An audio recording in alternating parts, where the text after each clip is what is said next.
जय श्री कृष्णा। प्यारे साथियों, श्रीमद् भगवद गीता जीवन का वह अमर ग्रंथ है जो मनुष्य को सांसारिक उलझनों से मुक्त होकर आत्मा के मार्ग पर ले जाता है। यह केवल एक धार्मिक पुस्तक नहीं बल्कि मानवता के लिए बना अनंत ज्ञान का सागर है। भगवान श्री कृष्ण ने इसमें बताया कि सच्चा धर्म अपने कर्म को निष्ठा और समर्पण से करना है। गीता का प्रत्येक अध्याय मनुष्य को जागृत करने वाला दिव्य संदेश देता है। मित्रों, जब कोई व्यक्ति गीता का अध्ययन करता है तो उसके भीतर नई ऊर्जा और आत्मविश्वास का जन्म होता है। यह ग्रंथ हमें सिखाता है कि जब मन किसी बात से डगमगाने लगे तो श्री कृष्ण के अमृत वचनों में स्थिरता खोजो। आज हम इस वीडियो में गीता के दिव्य विचारों को सुनेंगे जो आपके जीवन में प्रकाश, प्रेम और शांति की धारा बहा देंगे। मित्रों, क्या कभी ऐसा लगा है कि जीवन में एक साथ सब कुछ टूट सा रहा है? अचानक रिश्तों में दरार पड़ने लगती है, अपने लोग दूर दिखने लगते हैं, काम ठहर जाता है और तू मन ही मन सोचता है कि शायद ईश्वर मुझसे रुष्ट हो गए हैं। लेकिन क्या तुझे पता है कि यही वह घड़ी होती है जब प्रभु तेरे जीवन की दिशा को नया मोड़ दे रहे होते? कृष्ण कहते हैं, जब मैं तुझे खाली कर रहा हूं तो समझ ले कि तुझे किसी बड़े वरदान के लिए तैयार कर रहा हूं। तुझे लगता है कि समय बुरा चल रहा है, पर सच में यह इशारा है कि अच्छा द्वार तेरे द्वार पर खड़ा है, बस तुझे उसे पहचानना सीखना है। भगवान अपने संदेश बहुत प्रेम से भेजते हैं और जब सुखद समय आने वाला होता है तो वे पहले संकेत भेजते हैं। पर दुर्भाग्य यह है कि हम उन संकेतों को कठिनाई मान लेते हैं।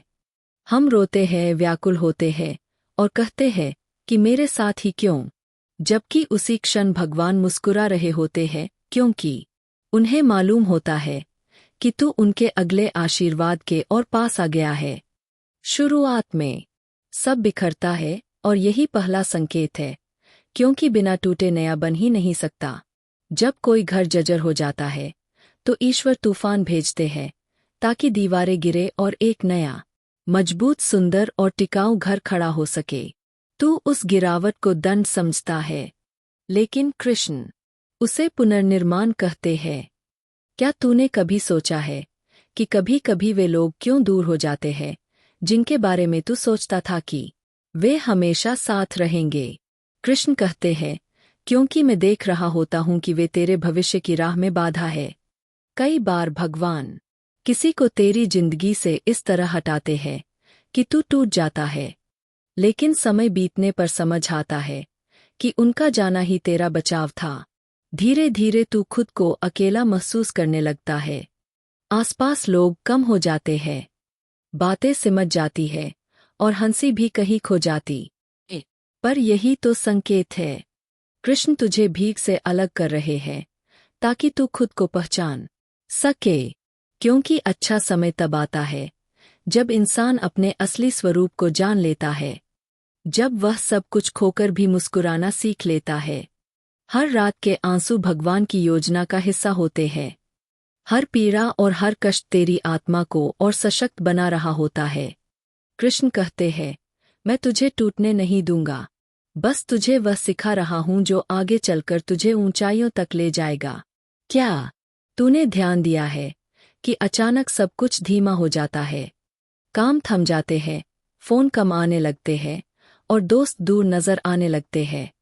यही तीसरा संकेत है। कृष्ण तुझे शांति की ओर बुला रहे हैं, क्योंकि आगे जो देने वाले हैं उसके लिए मन का शोर शांत होना जरूरी है। तुझे लगता है कि जीवन रुक गया है, जबकि सच यह है कि जीवन नई ऊंचाइयों की तैयारी कर रहा है। अब तेरी आत्मा को शांति चाहिए, शोर नहीं। कृष्ण तुझे भीड़ से निकालकर तेरा परिचय तुझसे ही करा रहे हैं। फिर एक दिन तू महसूस करेगा कि जो बातें पहले चोट पहुंचाती थी अब असर नहीं करती, जो डर पहले रुलाते थे अब मुस्कान दे जाते हैं। और यही चौथा संकेत होता है। अब तू बदल चुका है और उस अच्छे समय के लिए तैयार है जिसे भगवान ने बहुत पहले तेरे भाग्य में लिख दिया था। जब शुभ समय आने वाला होता है तब भगवान सबसे पहले तेरे भीतर शांति उतारते हैं। पहले तू बेचैन रहता है, भागता रहता है और हर चीज जल्दी पाने की कोशिश करता है। लेकिन अचानक एक दिन सब शांत हो जाता है। ना किसी से बहस करने का मन होता है, ना किसी को कुछ साबित करने की इच्छा। बस भीतर एक गहरा सुकून उतर आता है और तू सोचता है कि शायद तेरा उत्साह खत्म हो गया है। पर कृष्ण कहते हैं, यह जो शांति है वही मेरी मौजूदगी है, क्योंकि जब तू भीतर से शांत होता है तभी मैं तुझसे संवाद कर पाता हूँ। अच्छे समय से पहले भगवान मन के कोलाहल को मिटा देते हैं ताकि तू भीतर से निर्मल हो सके और जो आने वाला है उसे बिना भय और भ्रम के स्वीकार कर सके। धीरे धीरे तू महसूस करेगा कि अब तुझे दूसरों की राय की चिंता नहीं रहती।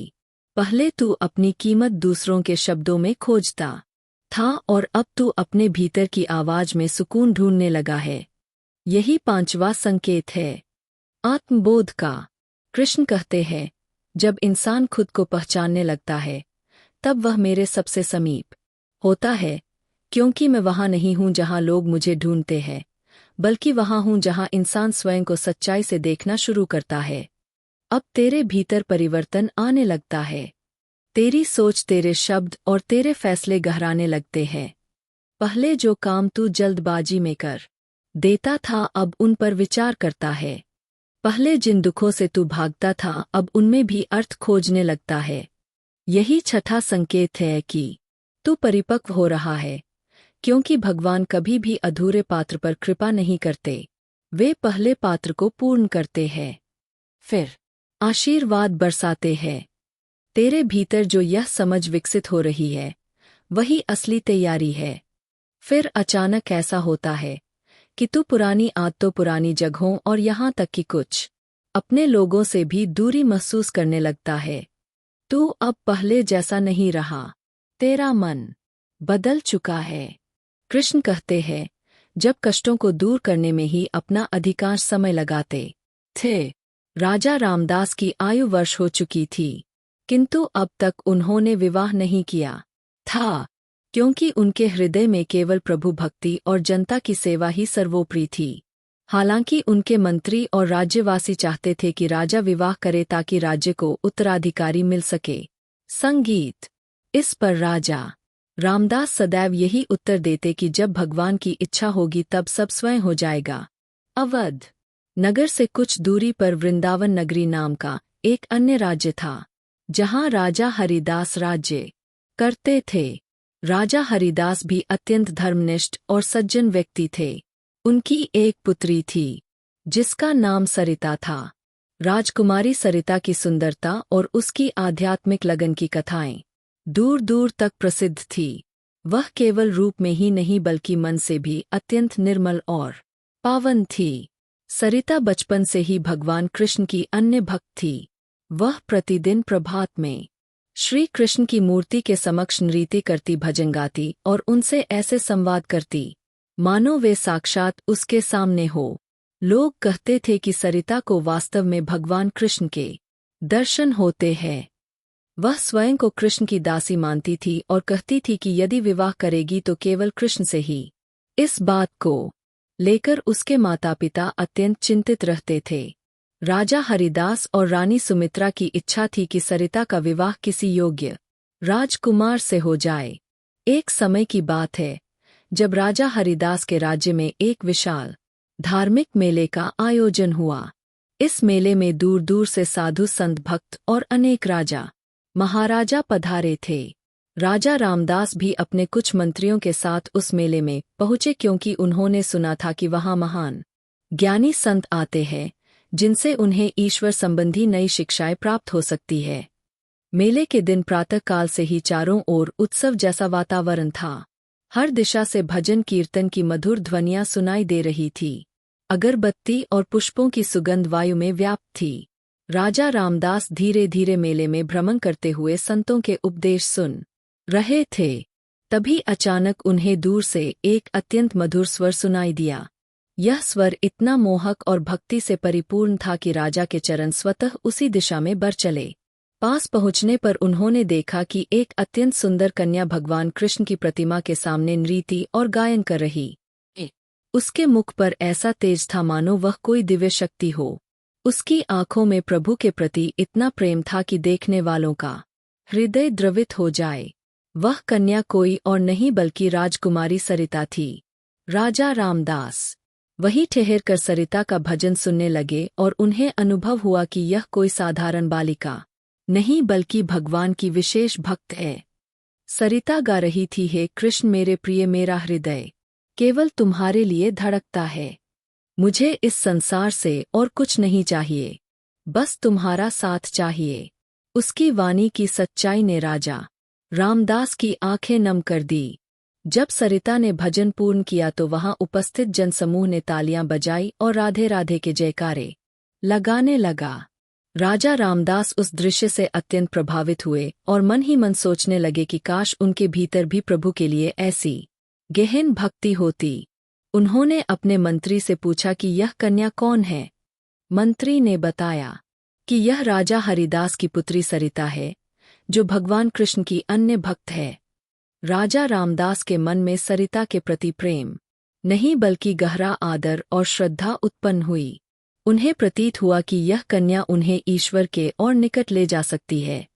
वे चाहते थे कि उनके जीवन में भी ऐसी ही भक्ति का उदय हो, किंतु वे यह भी भली भांति जानते थे कि सरिता केवल भगवान कृष्ण को ही अपना सर्वस्व मानती है। मेला समाप्त होने के पश्चात राजा रामदास अपने राज्य लौट आए, लेकिन सरिता का मुखमंडल और उसकी भक्ति की छवि उनके मन से ओझल नहीं हुई। वे प्रतिदिन पूजा करते समय यही सोचते रहते थे कि काश वे भी सरिता की तरह भक्ति कर पाते। धीरे धीरे उनके मन में यह भाव उत्पन्न हुआ कि यदि वे सरिता से विवाह कर ले तो दोनों मिलकर अपना संपूर्ण जीवन ईश्वर की आराधना में समर्पित कर सकते हैं। किंतु राजा रामदास यह भी भली भांति जानते थे कि यह मार्ग सरल नहीं है, क्योंकि सरिता केवल भगवान श्री कृष्ण को ही अपना पति मानती थी। फिर भी राजा रामदास ने मन में निश्चय किया कि प्रयास करने में कोई दोष नहीं है। उन्होंने अपने विश्वसनीय मंत्री को बुलाकर आदेश दिया कि वे राजा हरिदास से भेंट करना चाहते हैं। कुछ दिनों पश्चात राजा रामदास अपने मंत्रियों के साथ वृंदावन नगरी पहुँचे, जहां राजा हरिदास ने उनका आदरपूर्वक स्वागत किया। दोनों राजाओं के बीच अपने अपने राज्यों को लेकर चर्चा होने लगी और संवाद के दौरान राजा रामदास ने सरिता से मिलने की इच्छा प्रकट की। राजा हरिदास समझ गए कि विषय विवाह से जुड़ा हो सकता है। उन्होंने सरिता को बुलवाया। सरिता ने आकर राजा रामदास को प्रणाम किया। तब राजा रामदास ने कहा, राजकुमारी, मैंने मेले में आपका भजन सुना था। आपकी भक्ति ने मेरे हृदय को छू लिया। मैं चाहता हूं कि आप मुझे भक्ति का सही मार्ग दिखाएं। सरिता ने अत्यंत विनम्रता से उत्तर दिया कि भक्ति सिखाई नहीं जाती, यह तो आत्मा से स्वतः प्रकट होती है। जब मन सच्चा होता है तो भगवान स्वयं मार्ग दिखा देते हैं। राजा रामदास उसकी वाणी से अत्यधिक प्रभावित हुए और बोले कि वे उसे अपना गुरु बनाना चाहते हैं। इस पर सरिता ने कहा कि वह स्वयं तो श्री कृष्ण की दासी है और किसी को शिक्षा देने योग्य नहीं। हाँ, यदि इच्छा हो तो वे साथ मिलकर प्रभु की आराधना कर सकते हैं। राजा रामदास ने इसे अवसर समझते हुए कहा कि यदि सरिता उनसे विवाह कर ले तो वे जीवन भर मिलकर भगवान की सेवा करेंगे। यह सुनकर सरिता चकित रह गई और बोली कि उसका विवाह तो पहले ही श्री कृष्ण से हो चुका है और वह किसी अन्य से विवाह की कल्पना भी नहीं कर सकती। राजा रामदास ने कहा कि वे उसकी भक्ति का सम्मान करते हैं और उनका उद्देश्य केवल संयुक्त रूप से प्रभु सेवा करना है। किंतु सरिता ने स्पष्ट कहा कि उसके लिए श्री कृष्ण ही सर्वस्व है और उनके बिना वह एक क्षण भी नहीं रह सकती। राजा रामदास समझ चुके थे कि सरिता को समझाना अत्यंत कठिन है, फिर भी उन्होंने हार नहीं मानी। राजा हरिदास भी इस स्थिति से चिंतित हो उठे, क्योंकि एक ओर राजा रामदास जैसा सद्गुणी वर था और दूसरी ओर उनकी पुत्री का अडिग संकल्प। राजा हरिदास ने कहा कि वे स्वयं तो विवाह के पक्ष में हैं, पर अंतिम निर्णय सरिता का ही होगा। राजा रामदास ने कुछ दिन वहां रुकने की अनुमति मांगी। यह सोचकर कि शायद वे सरिता को समझा सके कि यह विवाह ईश्वर की इच्छा है। अनुमति मिलने पर उन्होंने कई दिनों तक सरिता को समझाया और कहा कि विवाह से दोनों राज्य एक होंगे, मंदिर बनेंगे और निर्धनों की सहायता होगी। पर सरिता का उत्तर हर बार यही रहा कि वह पहले से ही श्री कृष्ण की है। एक दिन राजा रामदास ने यह तर्क दिया कि वे भगवान विष्णु के भक्त हैं और श्री कृष्ण भी विष्णु के ही स्वरूप हैं, इसलिए यह विवाह भी ईश्वरीय इच्छा होगी। सरिता ने शांत स्वर में कहा कि वह बात समझती है, पर उसका प्रेम केवल कृष्ण के लिए है। अब राजा रामदास को लगने लगा कि यह प्रयास निष्फल है। उधर राजा हरिदास का दबाव बढ़ता गया और उन्होंने सरिता से कहा कि उसकी विवाह योग्य आयु हो चुकी है और राजा रामदास एक उत्तम व्यक्ति है। किंतु सरिता ने उत्तर दिया कि वह पिता की हर आज्ञा मानती है, पर उसका हृदय केवल श्री कृष्ण के लिए धड़कता है। यह सुनकर राजा हरिदास क्रोधित हो उठे और बोले कि वह एक राजकुमारी है और उसे राज्य तथा परिवार की भी चिंता करनी चाहिए, क्योंकि इस विवाह में दोनों राज्यों का हित है। फिर भी सरिता अपने निर्णय पर अडिग रही।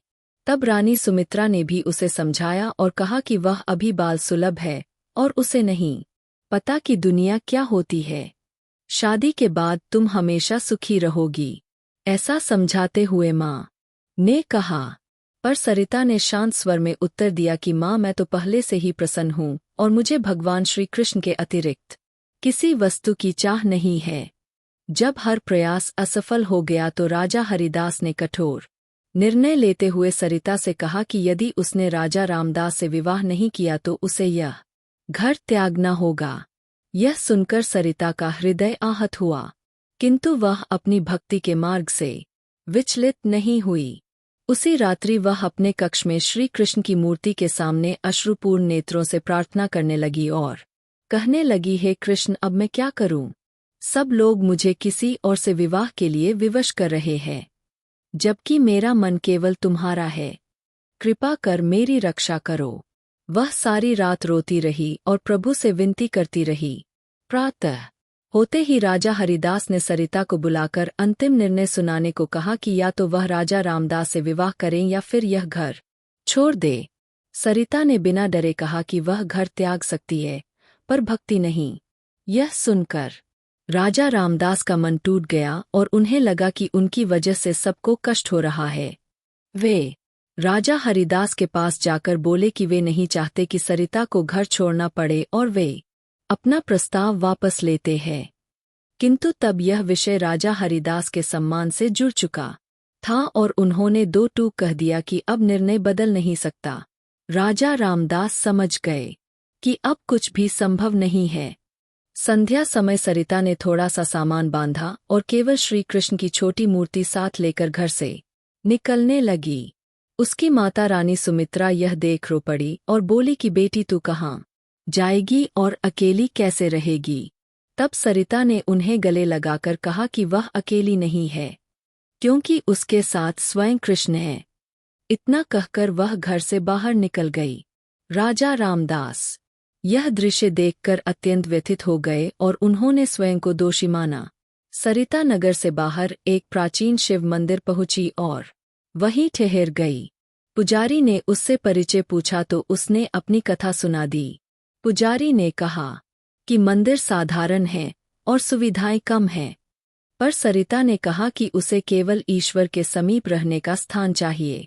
उसकी भक्ति देखकर पुजारी ने उसे रहने की अनुमति दे दी। इसके बाद सरिता का जीवन पूर्णतः बदल गया और वह दिन भर मंदिर की सेवा में लगी रहती। झाड़ू लगाना, फूल लाना और भजन गाना ही उसका संसार बन गया। जो भी भक्त आते वे उसके भजनों में डूब जाते और धीरे धीरे उसकी भक्ति की चर्चा आसपास फैलने लगी।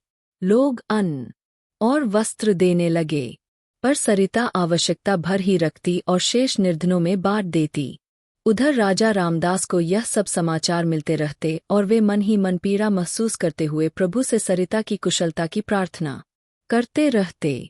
एक दिन वेश बदलकर उस मंदिर पहुँचे और देखा कि सरिता अत्यंत आनंद में प्रभु के सामने नृत्य कर रही है। उसके मुख पर दिव्य तेज देखकर राजा रामदास को लगा कि उसका निर्णय पूर्णतः सही था। उन्होंने छिपकर उसका भजन सुना जिसमें वह गा रही थी कि हे कृष्ण, तुमने मुझे सब कुछ दे दिया है और घर त्यागने के बाद भी तुम और निकट हो गए हो। यह सुनकर राजा रामदास की आंखें भर आई और उसी क्षण उन्होंने निश्चय किया कि वे भी अपना शेष जीवन ईश्वर सेवा में अर्पित करेंगे। राज्य लौटकर उन्होंने अनेक मंदिरों का निर्माण कराया और निर्धनों के लिए अन्नदान तथा इलाज की व्यवस्था की। वे रोज कई कई घंटे ईश्वर की आराधना में लीन रहते और भक्तों के संग बैठकर भजन कीर्तन करते थे।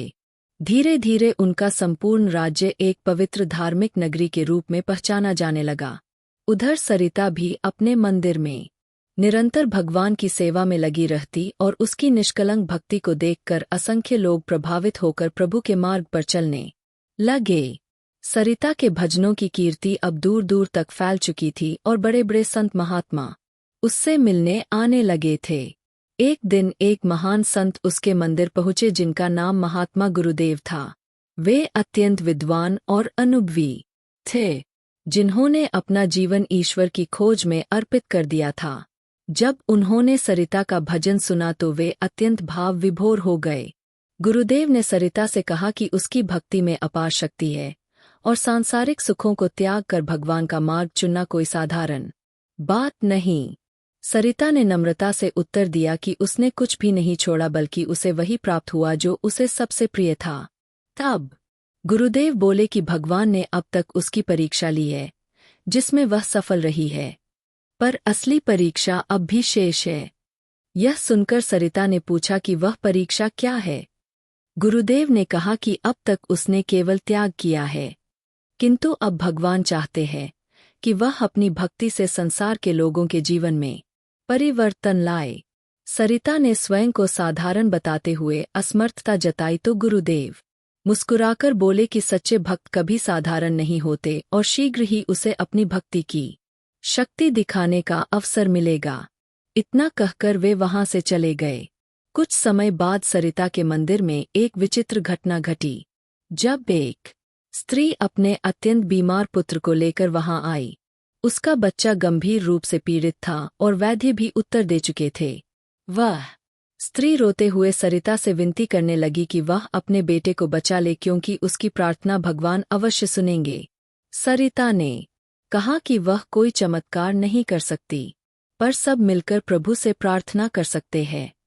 उसने बच्चे को श्री कृष्ण की मूर्ति के सामने सुलाया और दिन रात उसकी कुशलता के लिए प्रार्थना करने लगी। वह कहती रही कि हे कृष्ण, यह बालक निष्पाप है और इसकी माता को इसकी आवश्यकता है, कृपा कर इसे स्वस्थ कर दो। 3 दिन तक उसने बिना अन्न जल ग्रहण किए तप किया और चौथे दिन वह बालक पूर्णतः स्वस्थ हो गया और खेलने लगा। यह देखकर उसकी माँ आनंद से रो पड़ी और सरिता के चरणों में गिरकर धन्यवाद देने लगी। यह समाचार शीघ्र ही चारों ओर फैल गया और लोग कहने लगे कि सरिता के पास दिव्य शक्ति है। अनेक रोगी और दुखी लोग उसके पास आने लगे, किंतु सरिता सदा यही कहती कि वह कुछ नहीं करती, सब कुछ भगवान की कृपा से होता है। इसी दौरान राजा रामदास के राज्य में भीषण संकट आ गया। जब वर्षा न होने से खेत सूख गए और प्रजा भूख से त्रस्त हो गई। अनेक यज्ञों के बाद भी समाधान न होने पर राजा रामदास अत्यंत चिंतित हो उठे। तब एक मंत्री ने उन्हें सरिता की शक्ति के विषय में बताया। राजा रामदास सोच में पड़ गए कि सरिता उनकी सहायता क्यों करेगी। फिर भी उन्होंने साहस कर संदेश भेजा और अपनी भूल स्वीकार करते हुए प्रजा के लिए प्रार्थना करने का अनुरोध किया।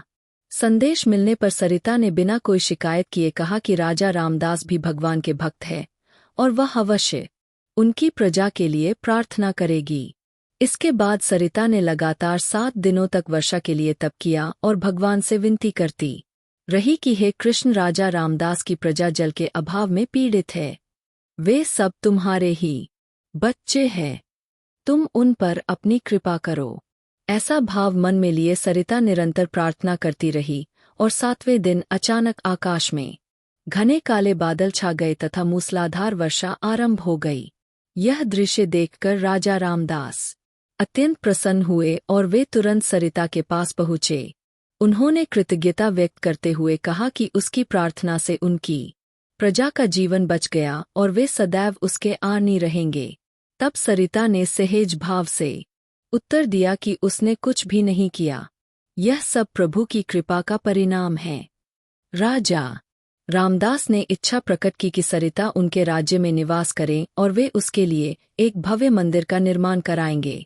किंतु सरिता ने विनम्रतापूर्वक कहा कि वह जहाँ है वहीं संतुष्ट है, क्योंकि भगवान जहाँ रखते हैं वहीं स्थान श्रेष्ठ होता है। अब सरिता की कीर्ति चारों दिशाओं में फैल चुकी थी और बड़े बड़े राजा महाराजा भी उससे मिलने आने लगे थे, पर वह सबके साथ समान व्यवहार करती थी और उसकी दृष्टि में राजा और निर्धन में कोई भेद नहीं था। एक दिन समीपवर्ती राज्य का राजा विक्रमादित्य उससे मिलने आया, जो अत्यंत अहंकारी था और स्वयं को सर्वश्रेष्ठ मानता था। उसने सरिता से कहा कि उसने उसके चमत्कारों के विषय में सुना है और वह उसकी शक्ति की परीक्षा लेना चाहता है। सरिता ने नम्रता से कहा कि वह कोई चमत्कार नहीं करती बल्कि केवल भगवान से प्रार्थना करती है और वही होता है जो प्रभु चाहते हैं। यह सुनकर विक्रमादित्य क्रोधित हो गया और बोला कि यह सब ढोंग है और कोई भगवान नहीं होता। उसकी बात से वहां उपस्थित भक्त व्याकुल हो गए, किंतु सरिता शांत रही और बोली कि प्रत्येक व्यक्ति का अपना विश्वास होता है। इससे राजा और अधिक उग्र हो गया और उसने मंदिर तुड़वाने की धमकी दी। भक्त भयभीत हो उठे, पर सरिता स्थिर रही और बोली कि वह जो चाहे कर सकता है, पर भगवान सब देख रहे हैं। राजा के आदेश पर सैनिक आगे बढ़े ही थे कि अचानक भयानक तूफान आ गया। तेज हवाओं के साथ बिजली कड़कने लगी और भारी वर्षा होने लगी, जिससे सैनिक खड़े भी न रह सके और राजा विक्रमादित्य भयभीत होकर वहां से भाग गया। सभी भक्तों को यह प्रभु की रक्षा का संकेत लगा, किंतु सरिता ने कहा कि यह कोई चमत्कार नहीं बल्कि भगवान अपने भक्तों की सदा रक्षा करते हैं। इस घटना के पश्चात सरिता की महिमा और बढ़ गई और लोग उसे महान संत मानने लगे। फिर भी वह स्वयं को केवल प्रभु की एक छोटी सेविका ही कहती रही और प्रतिदिन प्रार्थना करती कि उसके मन में कभी अहंकार न आए। इसी समय उसके पिता राजा हरिदास गंभीर रूप से बीमार पड़ गए और वैद्यों ने आशा छोड़ दी। रानी सुमित्रा को सरिता की स्मृति आई और उन्होंने संदेश भिजवाया कि वह एक बार आकर अपने पिता से मिल ले। संदेश मिलते ही सरिता व्याकुल हो उठी और तुरंत घर पहुंची, जहां उसने पिता की अत्यंत दयनीय अवस्था देखी। वह उनके पास बैठकर रो पड़ी और क्षमा याचना की। राजा हरिदास ने आंखें खोलकर कमजोर स्वर में कहा कि उसने जो किया वह सही था और प्रभु भक्ति ही सबसे बड़ा सत्य है। सरिता ने उनके चरण छुए और उनके लिए प्रार्थना की। राजा हरिदास ने शांत भाव से कहा कि उनका समय पूर्ण हो गया है और वह ईश्वर के पास जाने को तैयार है। पूरी रात सरिता ने उनकी सेवा और प्रार्थना की और प्रातःकाल राजा हरिदास ने राम नाम लेते हुए देह त्याग दी। उनके जाने के बाद रानी सुमित्रा अत्यंत शोक में डूब गई और सरिता से घर लौट आने को कहा। तब सरिता ने स्नेह से उत्तर दिया कि वह कहीं नहीं जा रही, क्योंकि माँ मैं हमेशा आपके साथ हूँ, लेकिन मेरी असली जगह अब वही पवित्र मंदिर है जहाँ प्रभु ने मुझे रहने के लिए भेजा है। यह सुनकर रानी सुमित्रा समझ चुकी थी कि सरिता अपने निर्णय से कभी पीछे नहीं हटेगी, इसलिए उन्होंने कहा ठीक है पुत्री, पर कभी कभी मुझसे मिलने अवश्य आया करना। सरिता ने अपनी माता को आश्वासन दिया कि वह उनसे मिलती रहेगी। पिता के देहांत के बाद सरिता की भक्ति और अधिक गहरी हो गई। उसे यह अनुभव हुआ कि जीवन क्षणभंगुर है और इसे पूरी तरह प्रभु सेवा में अर्पित कर देना चाहिए। अब वह पहले से कहीं अधिक भजन और कीर्तन में लीन रहने लगी। उसके भजनों में ऐसी आत्मिक गहराई आ गई थी कि लोग कहते थे उन्हें सुनकर कठोर से कठोर हृदय भी द्रवित हो जाता है। दूर-दराज से लोग उसके दर्शन और भजन सुनने आते तथा अपनी परेशानियों का समाधान पूछते। एक दिन मंदिर में एक वृद्ध पुरुष आया जो अत्यंत निर्धन था और फटे वस्त्र पहने हुए था। उसने सरिता से कहा कि वह बहुत संकट में है, क्योंकि उसकी बेटी का विवाह है और उसके पास धन नहीं है। सरिता ने उसे सांत्वना देते हुए कहा कि चिंता न करें। भगवान स्वयं व्यवस्था करेंगे। उसने मंदिर में आए दान से कुछ धन उसे दिया पर वह पर्याप्त नहीं था। तब सरिता ने प्रभु से प्रार्थना की कि हे कृष्ण, इस असहाय की सहायता करो। अगले ही दिन एक समृद्ध व्यापारी मंदिर आया और उसने भारी दान दिया, जिसे सरिता ने पूरा का पूरा उस वृद्ध को दे दिया। यह बात फैलते ही अनेक गरीब सहायता के लिए आने लगे और सरिता सबकी यथाशक्ति मदद करती रही। वह कहती थी कि निर्धनों की सेवा ही ईश्वर की सच्ची आराधना है। मंदिर में जो भी दान आता वह जरूरतमंदों में बांट दिया जाता। धीरे धीरे मंदिर एक विशाल धार्मिक केंद्र बन गया, जहां प्रतिदिन सैकड़ों लोग आने लगे। सरिता ने अन्य भक्तों के सहयोग से मंदिर का विस्तार कराया और एक बड़ा सभागार बनवाया, जहां सामूहिक भजन होते थे। राजा रामदास भी कभी कभी साधारण वेश में वहां आते ताकि कोई पहचान ना सके और भीड़ में बैठकर सरिता के भजन सुनते हुए उसकी भक्ति से प्रेरणा लेते। एक दिन राजा रामदास ने सरिता से कहा कि उसकी भक्ति ने उन्हें यह सिखाया है कि सच्चा सुख सांसारिक वस्तुओं में नहीं बल्कि ईश्वर प्रेम में है। सरिता ने उत्तर दिया कि राजा स्वयं भी महान भक्त है और राज्य में किए जा रहे सत्कर्म भी प्रभु सेवा ही है। राजा रामदास ने इच्छा जताई कि वह उन्हें अपना शिष्य बना ले, पर सरिता ने विनम्रता से कहा कि वह किसी की गुरु बनने योग्य नहीं और हम सभी भगवान के शिष्य हैं। हाँ, एक दूसरे से सीख सकते हैं। इस प्रकार दोनों के बीच एक पवित्र मित्रता स्थापित हो गई जो सांसारिक बंधनों से परे थी। समय के साथ सरिता की आयु वर्ष हो गई और वह पहले से अधिक शांत और आनंदित दिखने लगी।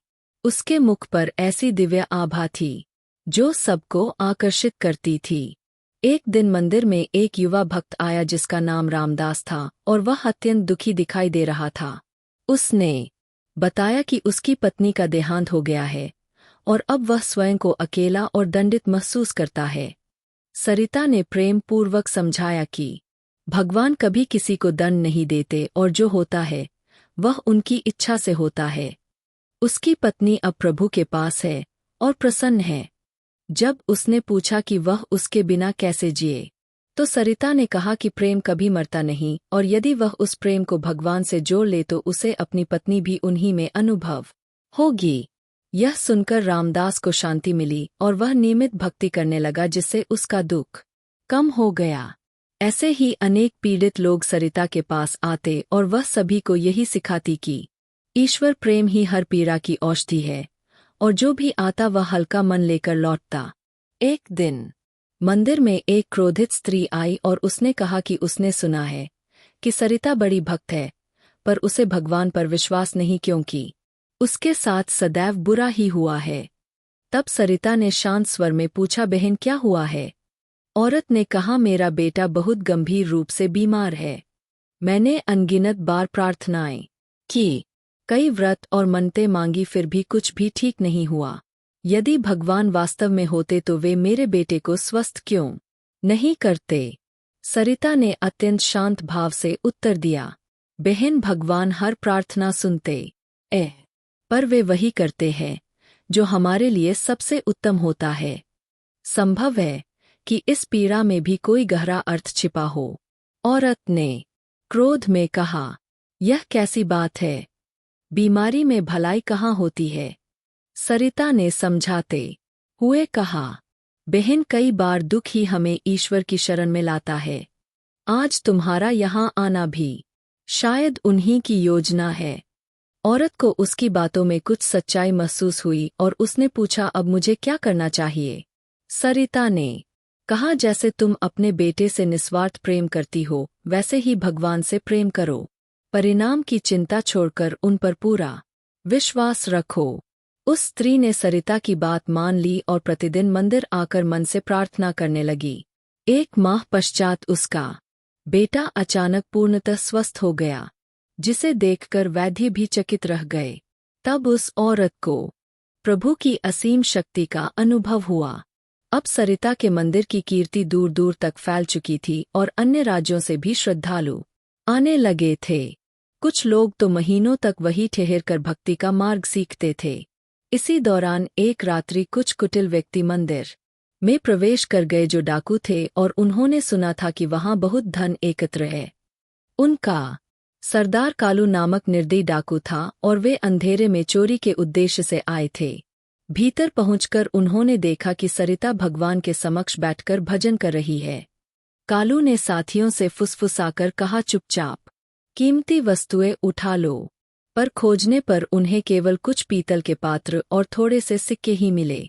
यह देख कालू क्रोधित हो उठा और बोला, ए स्त्री, सोना चांदी कहाँ छुपाया है? मैंने सुना है यहाँ बहुत धन है। सरिता ने निर्भय होकर कहा, भाई, यहाँ सबसे बड़ा धन भगवान का प्रेम है। सोना चांदी तो जरूरतमंदों में बांट दिया जाता है। कालू ने तलवार निकालते हुए कहा, तू हमें मूर्ख समझती है, जल्दी बता, पैसा कहाँ है?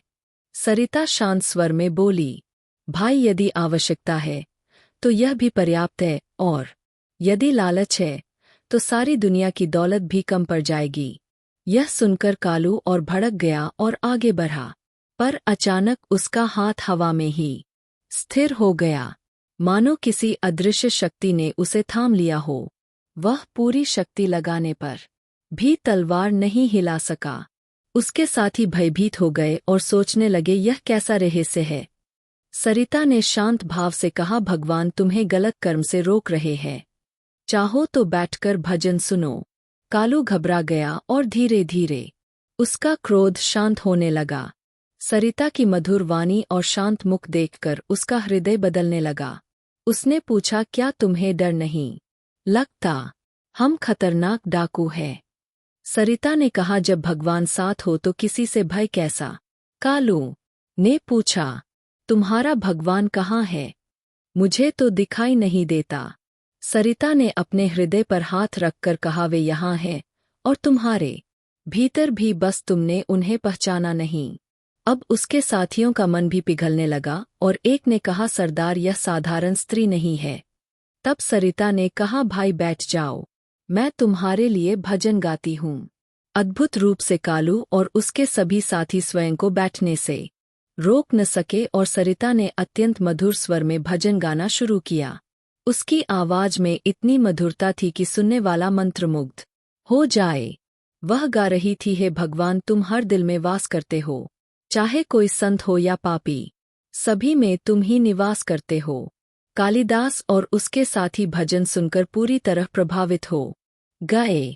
उन्होंने अपने जीवन में कभी इतनी शांतिपूर्ण और मोहक ध्वनियाँ नहीं सुनी थी। धीरे धीरे उनकी आंखों में आंसू भर आए और उन्हें लगा जैसे उनके दिल के सारे दोष और गलतियां धो दी गई हो। भजन समाप्त होने पर कालिदास की आंखें नम थी।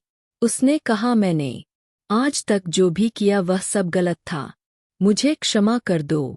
सरिता ने कहा, भाई, माफी मांगने की आवश्यकता नहीं, भगवान सबको क्षमा करते हैं। कालिदास ने पूछा, लेकिन मैंने तो बहुत पाप किए हैं, क्या भगवान मेरे जैसे पापी को भी माफ कर देंगे? सरिता ने कहा, भाई, भगवान की दृष्टि में कोई पापी नहीं। अगर तुम सच्चे मन से उन्हें प्रेम करोगे तो वे तुम्हें अपनाएंगे। कालिदास और उसके साथियों ने उसी रात यह निर्णय लिया कि वे अब से डाकू का जीवन छोड़ देंगे। उन्होंने सरिता से कहा, दीदी, हम आपके शिष्य बनना चाहते हैं। सरिता ने कहा, भाई, मैं किसी की गुरु नहीं, पर हम सभी मिलकर भगवान की भक्ति कर सकते हैं। अगले दिन से कालिदास और उसके साथी मंदिर में ही रहने लगे।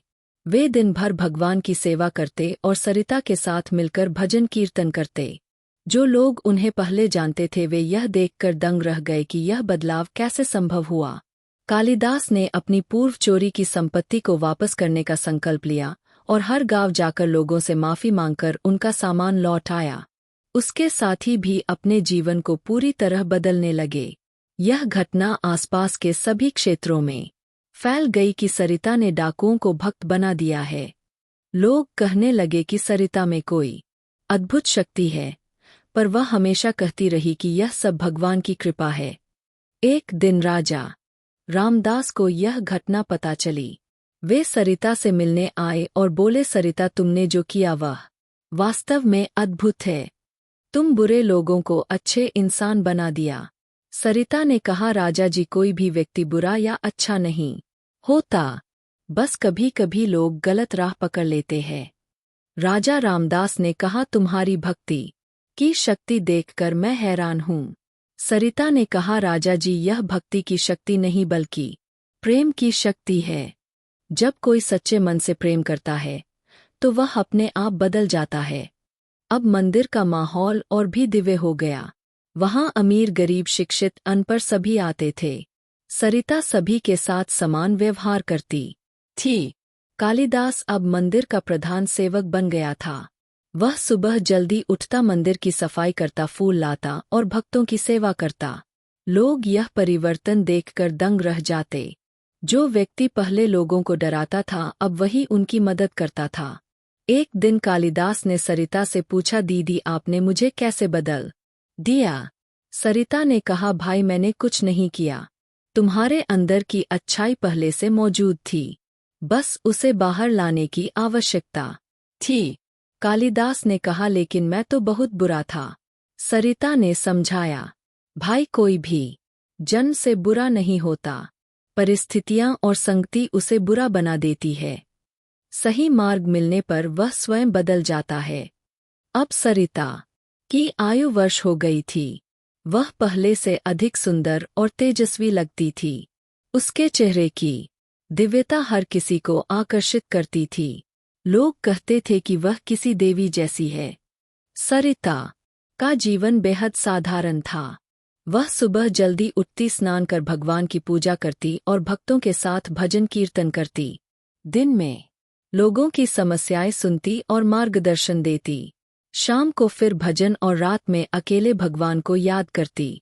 एक दिन मंदिर में गंभीर समस्या आई। पास के गांव में महामारी फैल गई। लोग धीरे धीरे मर रहे थे और डॉक्टर भी हार मान चुके थे। गांव वाले सरिता के पास आए और मदद की प्रार्थना की। सरिता ने बिना विलंब किए निर्णय लिया कि वह गांव जाएगी और बीमारों की सेवा करेगी। कालिदास और अन्य भक्त बोले, दीदी, यह बहुत खतरनाक है, आप भी बीमार पड़ सकती है। लेकिन सरिता ने कहा, जब भगवान के बच्चे संकट में हो तो भक्त को डरना नहीं चाहिए। सरिता अपने साथियों के साथ उस गांव पहुंची। वहां का दृश्य भयानक था। हर घर में कोई ना कोई बीमार पड़ा था। सरिता ने तुरंत सेवा शुरू की। वह रोगियों को दवा देती, उनकी देखभाल करती और उनके लिए दिन रात भगवान से प्रार्थना करती। दिन रात की मेहनत के बाद धीरे धीरे रोग का प्रभाव घटने लगा। जो लोग मृत्यु के करीब थे वे भी स्वस्थ होने लगे। गांव के लोग कहने लगे कि सरिता की वजह से ही यह अद्भुत परिवर्तन हुआ है। लेकिन सरिता लगातार यही कहती रही कि यह सब प्रभु की कृपा है।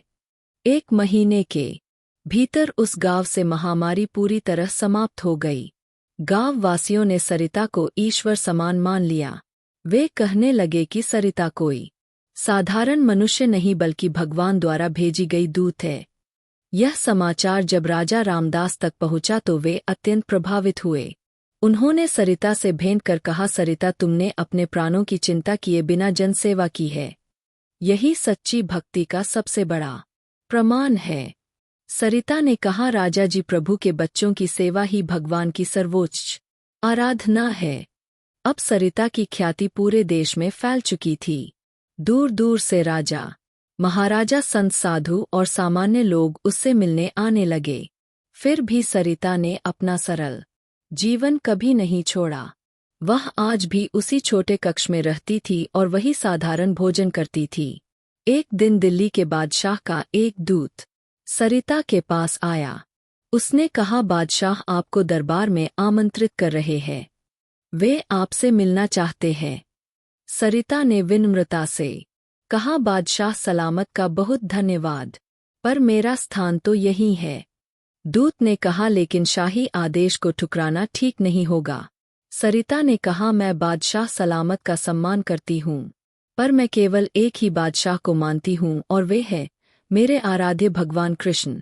दूत लौटकर सारी बात बादशाह को बता आया। पहले बादशाह को क्रोध आया। फिर उन्होंने सोचा कि यह स्त्री अवश्य ही विशेष है, जो उनके आदेश को भी अस्वीकार कर रही है। उन्होंने निश्चय किया कि वे स्वयं भेष बदलकर सरिता से मिलने जाएंगे। बादशाह छद्म रूप में सरिता के मंदिर पहुँचे। उन्होंने देखा कि सरिता अत्यंत सादगी से रहती है, फिर भी उसके मुख पर एक दिव्य आभा है। जब सरिता ने भजन गाया तो बादशाह भी गहराई से प्रभावित हो गए। बादशाह ने अपना परिचय देकर कहा, मैं तुम्हारी भक्ति से प्रसन्न हूँ। तुम मुझसे जो चाहो मांग सकती हो। सरिता ने कहा, बादशाह सलामत, मुझे कुछ नहीं चाहिए, बस आप यह आशीर्वाद दीजिए कि मेरी भक्ति कभी कम ना हो। बादशाह आश्चर्यचकित रह गए। उन्होंने कहा, तुम पहली व्यक्ति हो जिसने मुझसे कुछ नहीं मांगा।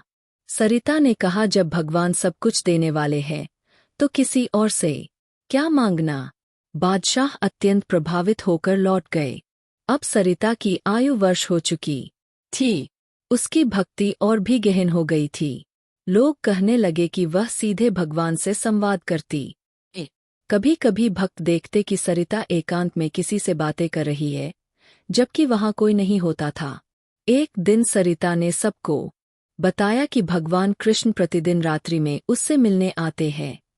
कुछ लोगों को यह बात विचित्र लगी, पर सरिता की आंखों की सच्चाई देखकर वे विश्वास करने लगे।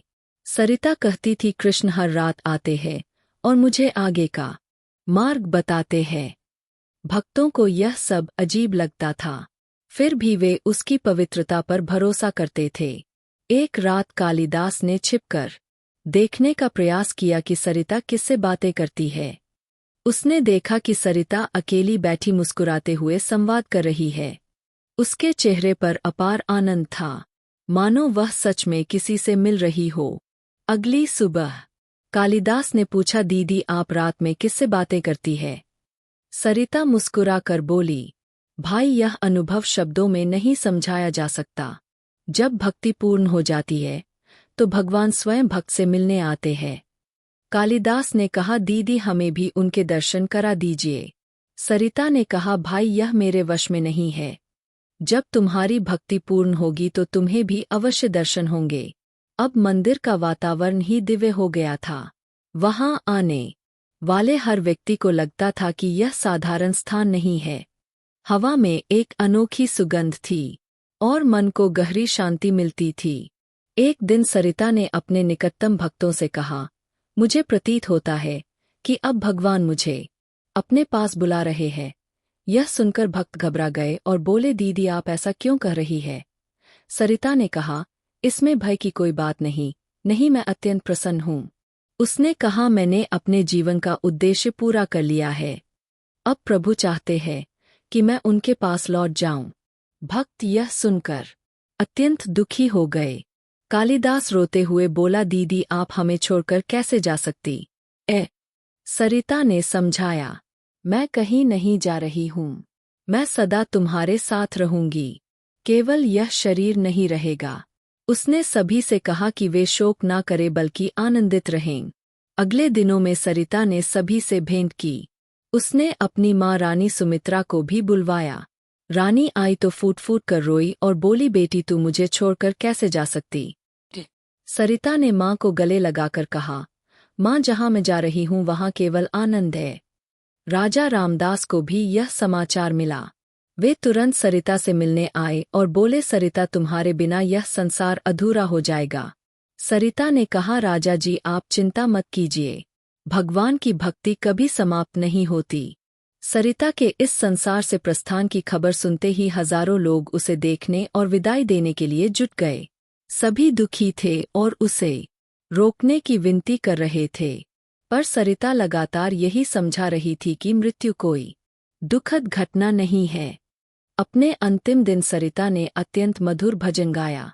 उस भजन में वह प्रभु राम के प्रति कह रही थी, हे प्रिय अब मुझे अपने पास बुला लो, मैंने इस संसार में अपना कर्तव्य पूर्ण कर लिया है। सुनने वालों की आंखों से आंसू बह रहे थे। रात में सरिता ने भगवान की प्रतिमा के सामने बैठकर अंतिम प्रार्थना की। वह कह रही थी, हे राम मैंने अपना समस्त जीवन तुम्हारी भक्ति में समर्पित कर दिया, अब मुझे अपने पास ले चलो। सुबह जब भक्त मंदिर में पहुंचे तो उन्होंने देखा कि सरिता भगवान की मूर्ति के समक्ष शांत होकर बैठी थी और उसके चेहरे पर अत्यंत कोमल मुस्कान थी, परंतु वह स्थायी रूप से शांति प्राप्त कर चुकी थी। ऐसा प्रतीत हो रहा था जैसे वह भगवान के पास चली गई हो। सभी भक्तों ने अपने आंसू रोक नहीं पाए। कालिदास और अन्य साथी अत्यंत व्याकुल हो गए।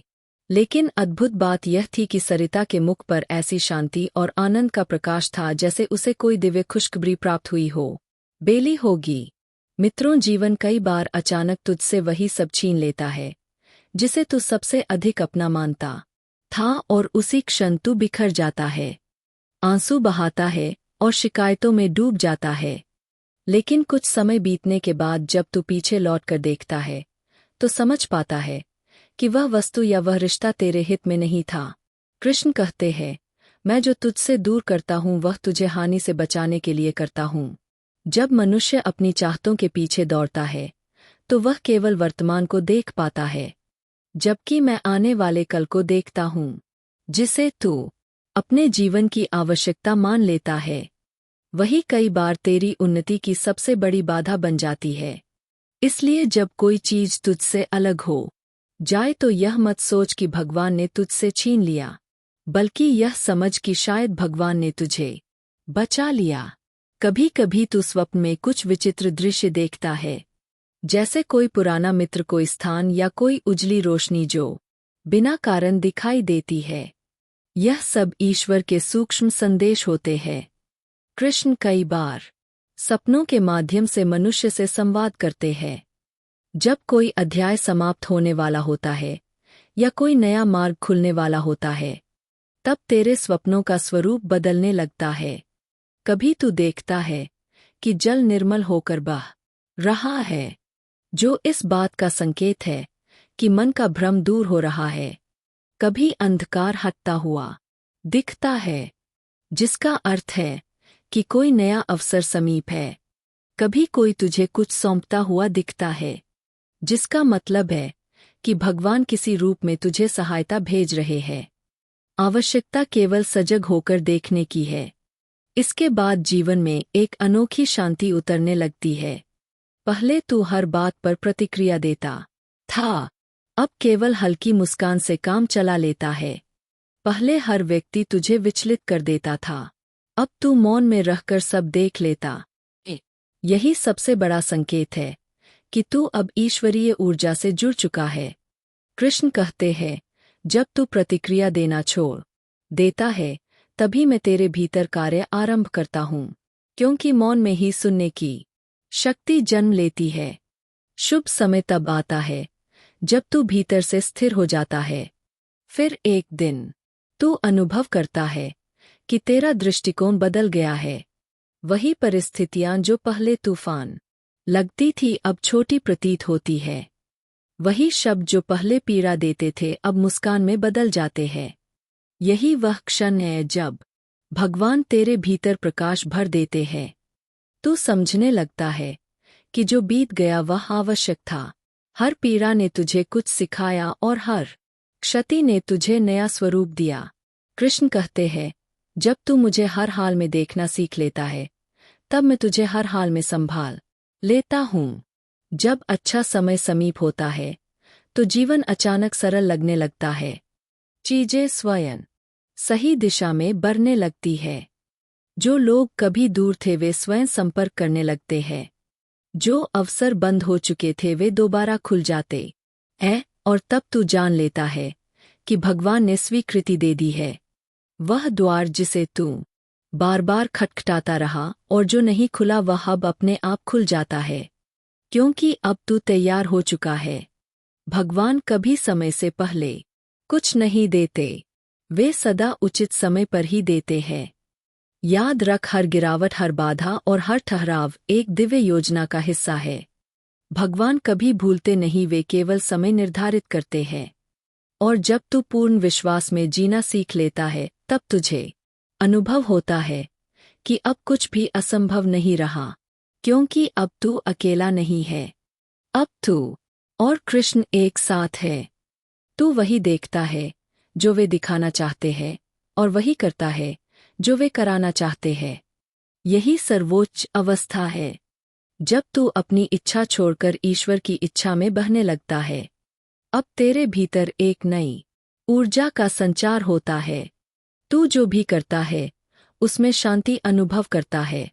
तू जल्दबाजी नहीं करता बल्कि सही समय की प्रतीक्षा करता है, और यही सच्ची भक्ति है, जब तू जान लेता है कि सब कुछ पहले से निर्धारित है और सब कुछ कल्याण के लिए है। भगवान के संकेत प्रतिदिन तेरे आसपास बिखरे हैं। किसी बच्चे की हंसी में, किसी अजनबी की सहायता में, किसी पुराने गीत में या किसी स्मृति में जो अचानक लौट आती है। यह सभी उसी ईश्वरीय योजना के अंश है जो तेरे अच्छे समय का निर्माण कर रहे हैं। इसलिए यदि आज तेरा मन भारी है, काम अटके हैं और लोग तुझसे मुंह मोड़ चुके हैं, तो समझ ले कि तू हार नहीं रहा बल्कि तैयार हो रहा है। भगवान कभी भी बिना कारण किसी को खाली नहीं करते। जब वे छीनते हैं तो भरने के लिए छीनते हैं। जब वे तोड़ते हैं तो नया आकार देने के लिए तोड़ते हैं। और जब वे मौन रहते हैं तो उसका अर्थ होता है कि वे तेरे जीवन को बदलने में व्यस्त है। इसलिए शांत रह, प्रतीक्षा कर और विश्वास बनाए रख, क्योंकि तेरे जीवन का सबसे सुंदर समय तेरी ओर बढ़ रहा है। कृष्ण ने वचन दिया है कि जब तू पूर्ण रूप से तैयार होगा तो मैं स्वयं तेरे सामने प्रकट होऊंगा। कई बार ईश्वर तेरे जीवन में संकेत इतने साधारण तरीके से भेजते हैं कि तू उन पर ध्यान ही नहीं देता। तू उन्हें महज इत्तेफाक समझकर टाल देता है। लेकिन जब समय बीत जाता है और तस्वीर साफ होती है, तब समझ आता है कि वे इत्तेफाक नहीं बल्कि भगवान के संदेश थे। जैसे कोई अनजान इंसान सही वक्त पर मिलकर तेरा मन हल्का कर दे, या कोई पुराना मित्र अचानक सामने आ जाए और वही बात कह दे जिसकी तुझे सबसे ज्यादा जरूरत थी। यह सब इस बात के इशारे हैं कि भगवान तेरे आसपास ही मौजूद है। कृष्ण कहते हैं, मैं सामने आकर नहीं बोलता, मैं लोगों के जरिए तुझ तक अपनी बात पहुंचाता हूँ। इसलिए जीवन में जो भी व्यक्ति या परिस्थिति आए उसे ध्यान से समझ, क्योंकि संभव है वह ईश्वर का भेजा हुआ माध्यम हो। जब तू कठिन समय से गुजरता है तब भगवान तुझे अंदर से मजबूत बना रहे होते हैं। हर पीड़ा, हर निराशा और हर ठोकर के पीछे कोई ना कोई उद्देश्य छिपा होता है। तुझे लगता है कि भगवान तुझे दंड दे रहे हैं, जबकि सच्चाई यह है कि वे तुझे गर रहे हैं। जैसे सोना चमकने से पहले आग में तपता है, वैसे ही तेरी आत्मा को भी दिव्यता तक पहुँचने से पहले परीक्षाओं से गुजरना पड़ता है।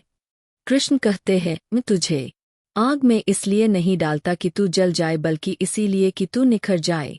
यही संकेत है कि जब जीवन कठिन लगने लगे तो समझ लेना कि तू अब ऊंचाई की ओर बढ़ने वाला है। धीरे धीरे तू महसूस करेगा कि कुछ बातें अब तुझे भीतर से हिला नहीं पाती। जिन चीजों से तू पहले डरता था, अब उन्हीं में तू शांति खोज लेता है। जो लोग पहले तुझे परेशान करते थे, अब उनके शब्द तुझ तक पहुँचते ही नहीं। यही भगवान का सबसे सुंदर संकेत है, जब वे तेरे भीतर स्थिरता भर देते हैं।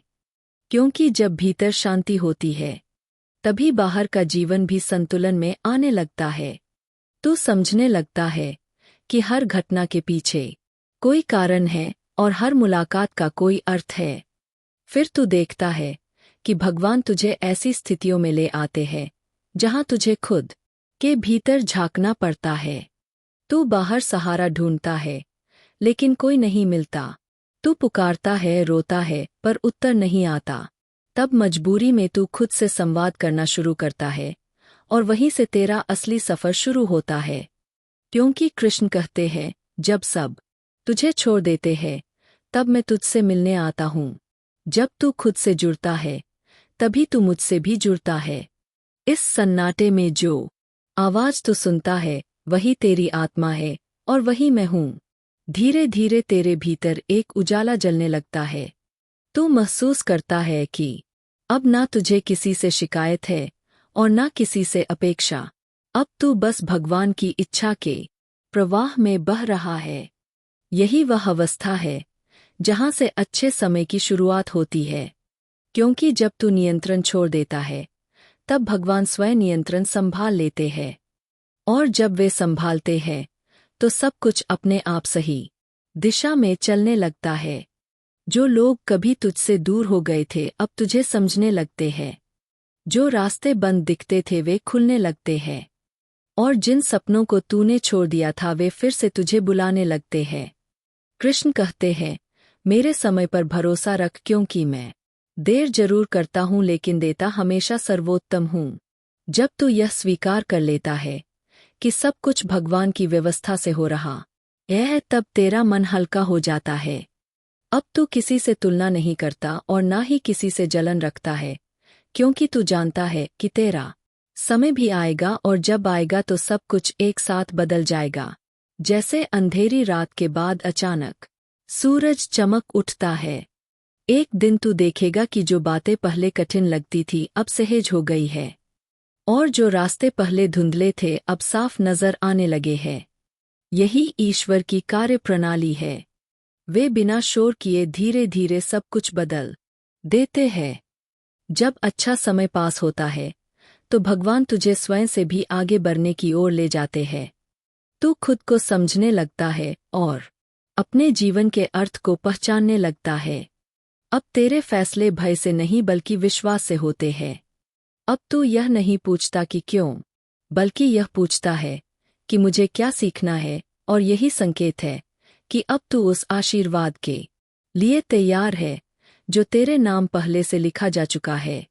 कभी तू अनुभव करेगा कि तेरा मन बार बार किसी नई दिशा की ओर खींच रहा है, जैसे कोई अदृश्य शक्ति तुझे कुछ अलग करने के लिए प्रेरित कर रही हो। यह भी भगवान का संकेत है।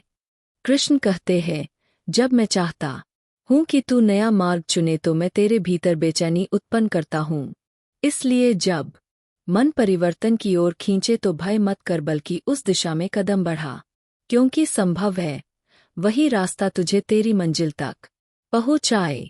भगवान का हर संकेत तुझे यही सिखाता है कि सब कुछ अपने तय समय पर होता है। तू कितना भी प्रयास कर ले, कुछ चीजें तभी घटती है जब ईश्वर चाहता है। इसलिए जो अभी नहीं हो रहा उस पर दुखी मत हो, क्योंकि शायद वह तेरा नहीं है, या शायद उसका समय अभी नहीं आया है। लेकिन जब सही वक्त आएगा तो तुझे ऐसा कुछ मिलेगा जो तेरी कल्पना से भी कहीं बेहतर होगा। कृष्ण कहते हैं, चिंता मत कर, मैं हर चीज का सही समय जानता हूँ और यही सबसे बड़ा विश्वास है। जब तू मान लेता है कि जो हो रहा है वही उचित है, तब चाहे तू कठिन हालात में हो या किसी मोड़ पर खड़ा हो तू डरता नहीं, क्योंकि अब तुझे पता है कि भगवान तेरे साथ है। तू समझ जाता है कि हर संकेत, हर परिवर्तन और हर ठहराव किसी बड़ी मंजिल की तैयारी है। जब भगवान तेरे जीवन से किसी व्यक्ति या चीज को दूर करते हैं तो उस क्षण तुझे पीड़ा होती है, लेकिन वही पीड़ा तुझे मजबूत बनाती है, क्योंकि भगवान तुझे तोड़ने नहीं आते बल्कि तेरी सोच को नया रूप देने आते हैं। वे तुझसे वही सब अलग करते हैं जो तेरे आने वाले उज्ज्वल समय में बोझ बन सकता है। कभी कभी ईश्वर तुझे अकेलेपन में छोड़ देते हैं ताकि तू दूसरों के सहारे जीना छोड़ दे और स्वयं पर तथा उन पर भरोसा करना सीख सके, क्योंकि जब तू सब पर विश्वास करता है और अंत में सब तुझे छोड़ जाते हैं तब तुझे समझ आता है कि सच्चा सहारा केवल भगवान ही है, जो कभी साथ नहीं छोड़ते, चाहे सारी दुनिया तुझसे मुंह फेर ले। कृष्ण कहते हैं, जब मैं तुझे तैयार कर रहा होता हूँ तब मैं तुझे सुख नहीं देता बल्कि तेरे घाव दिखाता हूँ, क्योंकि वही घाव तेरे स्वभाव को आकार देते हैं, तुझे नम्र बनाते हैं और यह सिखाते हैं कि आनंद से पहले पीड़ा को सहना पड़ता है। यही वे संकेत है जो भगवान अच्छे समय से पहले भेजते हैं। पहले वे तुझे एकांत में ले जाएंगे, फिर तुझे तुझसे ही मिलवाएंगे। वे तुझसे तेरे भय छीन लेंगे ताकि तू निर्भय बन सके। वे तुझसे वह सब दूर कर देंगे जो तुझे कमजोर कर रहा था, ताकि तू नए विचार, नई शक्ति और नए विश्वास के साथ दोबारा जन्म ले सके। अच्छे समय का सबसे बड़ा संकेत यही होता है कि अचानक सब कुछ उल्टा सा लगने लगता है। लोग बदल जाते हैं, हालात बिगड़ते हैं और मन अशांत हो जाता है, जबकि सच यह है कि यह बदलाव इस बात के संकेत होते हैं कि पुराना अध्याय समाप्त हो रहा है और नया द्वार आने वाला है। जैसे रात जितनी गहरी होती है सुबह उतनी ही नजदीक होती है। उसी प्रकार जब जीवन में अंधेरा बढ़ने लगता है तो समझ लेना कि उजाला बस आने ही वाला है। लेकिन उस उजाले तक पहुंचने से पहले भगवान तुझे परखते हैं कि तू भरोसे पर टिका रहेगा या हार मान लेगा। कृष्ण कहते हैं, जब तू टूटने के कगार पर होता है तब मैं तेरे हृदय में एक छोटी सी रोशनी जगा देता हूँ और वही मेरी पहचान होती है। कभी ऐसा होता है कि सब कुछ खत्म लगने पर भी तेरा मन अचानक शांत हो जाता है या बिना किसी कारण के तुझे फिर से आशा महसूस होने लगती है।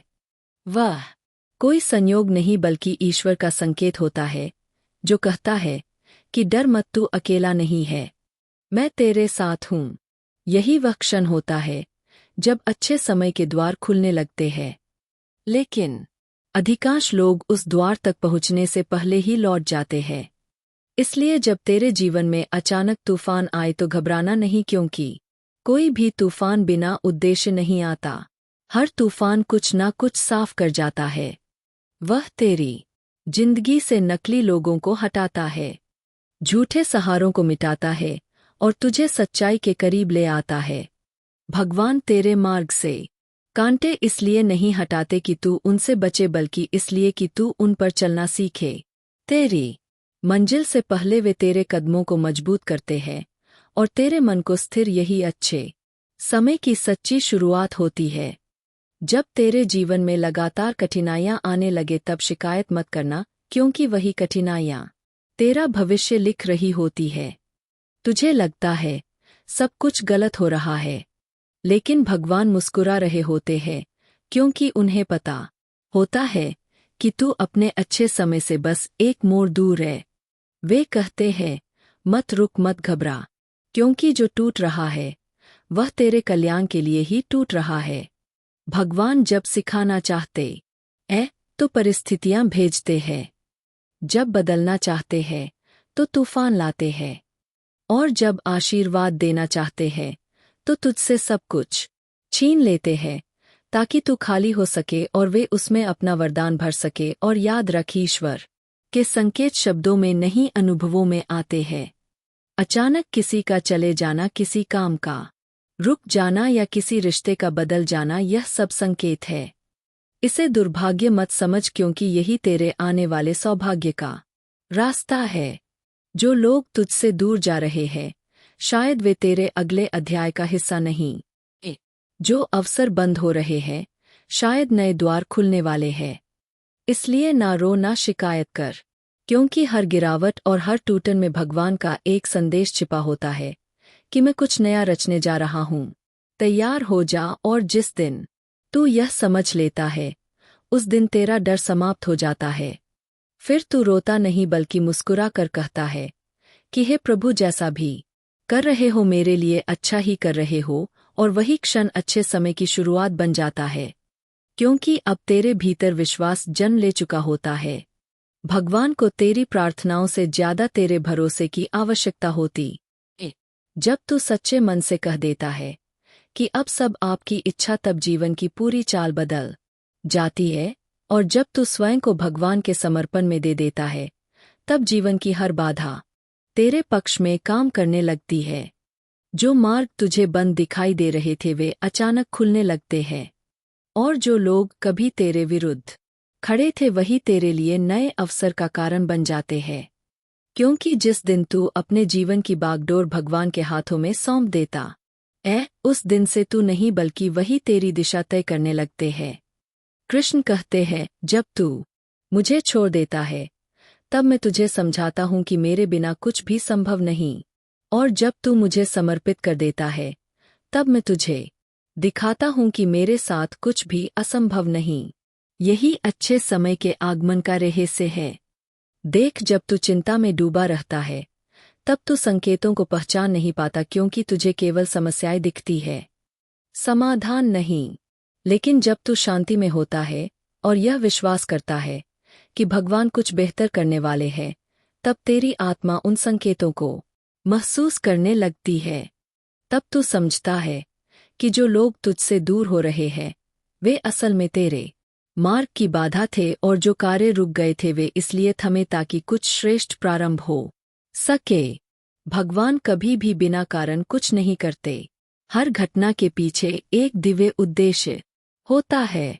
कृष्ण ने अर्जुन से कहा था कि तू कर्म कर, फल की चिंता छोड़ दे, और यह उपदेश केवल युद्ध के लिए नहीं बल्कि हर इंसान के जीवन के लिए है।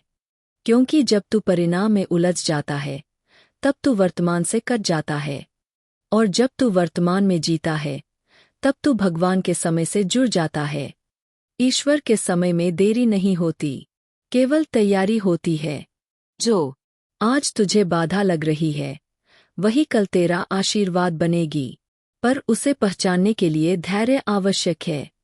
कभी तू अनुभव करेगा कि बहुत प्रयासों के बाद भी तू किसी चीज को पा नहीं सका और तू टूट कर सोचने लगता है कि शायद भगवान ने सुनना बंद कर दिया है। लेकिन समय बीतने पर जब तू पीछे देखता है तो समझ आता है कि अगर वह उस समय मिल जाता तो शायद आज तू इतना संतुष्ट न होता। यही समझ सबसे बड़ा संकेत है कि भगवान सदा तेरा कल्याण कर रहे हैं, भले ही उस पल तू उसे ना समझ पाए। अच्छे समय से पहले भगवान तेरे भीतर की सफाई करते हैं। वे तेरे अहंकार को तोड़ते हैं, तेरी गलत धारणाओं को मिटाते हैं और तेरे मन का विष निकालते हैं। वे तुझे विनम्र बनाते हैं ताकि सुख मिलने पर तू उसका गलत उपयोग ना करें। वे तुझे रोकते हैं ताकि गति मिलने पर तू रास्ता ना भटके। इसलिए जब जीवन में सब कुछ उल्टा लगे तो यह समझ लेना कि तू तैयारी के दौर में है। भगवान तुझे तराश रहे हैं, निखार रहे हैं, ताकि जब तू अपनी मंजिल पर पहुँचे तो तेरा प्रकाश सबको दिखे। कृष्ण कहते हैं, जो कुछ तू खोता है वह तेरी आत्मा को शिक्षा देता है, और जो तू सीखता है वही तुझे आगे बढ़ाता है। इसलिए हार जरूरी है और पीड़ा भी जरूरी है, क्योंकि इनके बिना आत्मा मजबूत नहीं बनती। जब तू यह जान लेता है कि हर कठिनाई के पीछे भगवान का हाथ है, तब तू दुख में भी मुस्कुराना सीख जाता है और तेरे भीतर एक गहरी शांति उतर आती है। वही संकेत है कि अब तेरा समय बदलने वाला है। बेटा, जब भगवान समय बदलते हैं तो सबसे पहले नजरिया बदलते हैं।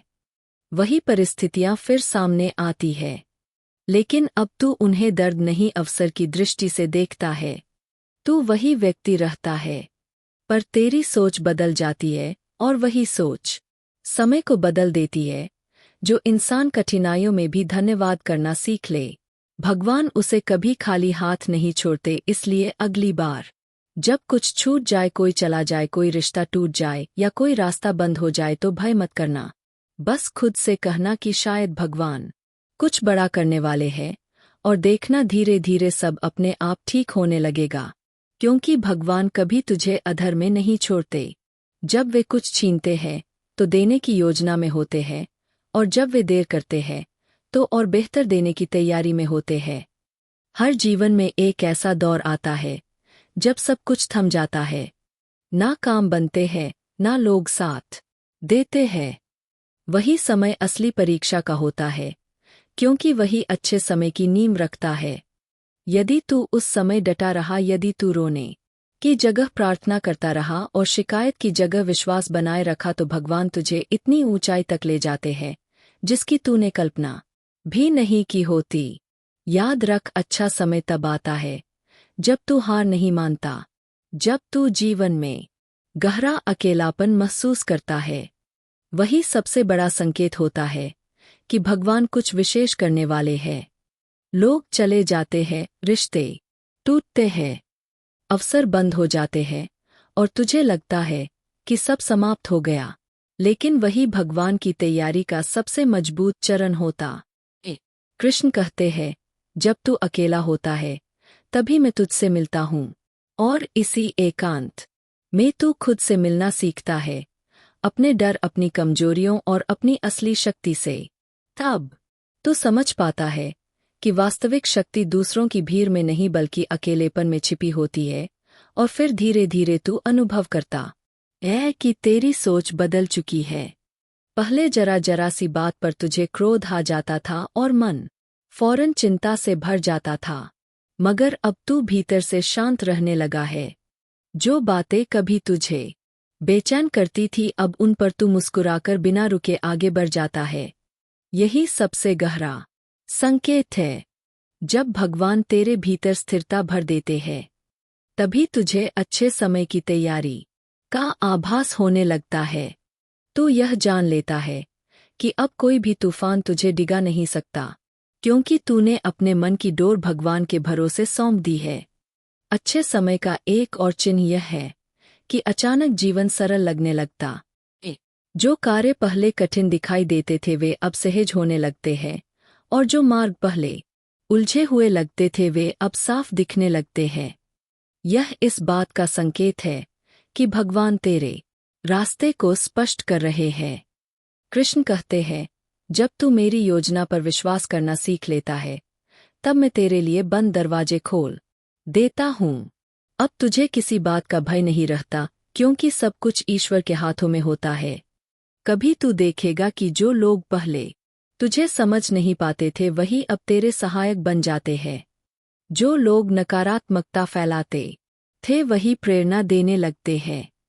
यह सारे संकेत बताते हैं कि भगवान तुझे सही समय पर सही लोगों से जोड़ रहे हैं, और जो अवसर रुक गए थे वे नए अवसरों में बदल रहे हैं। इसलिए जब कुछ छूट जाए या कोई काम ठहर जाए तो घबराना नहीं। यह केवल अच्छे समय की तैयारी है, और सबसे महत्वपूर्ण संकेत यह है कि जब तू अपने जीवन में बिना किसी खास कारण के खुशियां महसूस करने लगता है वही सबसे बड़ा इशारा होता है कि तेरे अच्छे समय की शुरुआत हो चुकी है। पहले तू छोटी छोटी बातों से दुखी हो जाता था, मगर अब वही छोटी चीजें तुझे आनंद देने लगती है। तू समझने लगता है कि सच्ची खुशी बाहर नहीं बल्कि भीतर के विश्वास और शांति में छिपी है। कृष्ण कहते हैं, जब तू मुझ पर भरोसा करता है तब मैं तुझे हर स्थिति में आनंद का अनुभव कराता हूँ। हर अंधेरी रात, हर कठिन चरण, हर टूटा हुआ रिश्ता और हर निराशा इस बात के संकेत है कि भगवान तेरे लिए कोई महान योजना बना रहे हैं। जब तू इन संकेतों को समझने लगता है तब जीवन में धैर्य और आशा बनी रहती है। तू जान लेता है कि जो भी हो रहा है वह तेरे भले के लिए हो रहा है, और जब तू यही भावना रखता है तब भगवान धीरे धीरे तुझे अपने आशीर्वाद से भर देते हैं। कभी कभी तू महसूस करता है कि तू सही समय की प्रतीक्षा कर रहा है और जीवन की गति धीमी हो गई है। यही संकेत है कि भगवान चाहते हैं कि तू पूरी तरह तैयार हो जाए, क्योंकि अधूरी तैयारी में मिला अच्छा समय भी अधूरा रह जाता है। कृष्ण कहते हैं, मैं देर जरूर करता हूँ लेकिन देता सबसे श्रेष्ठ हूँ। इसलिए प्रतीक्षा कर, विश्वास रख और धैर्य बनाए रख। फिर एक दिन तू अचानक अनुभव करेगा कि सब कुछ बदल चुका है। वही बातें जो कठिन लगती थी अब सरल हो गई है। वही लोग जो दूर थे अब पास है, और वही सपने जो अधूरे थे अब पूरे होने लगे हैं। यही संकेत है कि भगवान ने तेरे समय को आशीर्वादित कर दिया है। और जब तू इस परिवर्तन को समझता है तब जीवन में नई ऊर्जा, नई उमंग और गहरी शांति का जन्म होता है।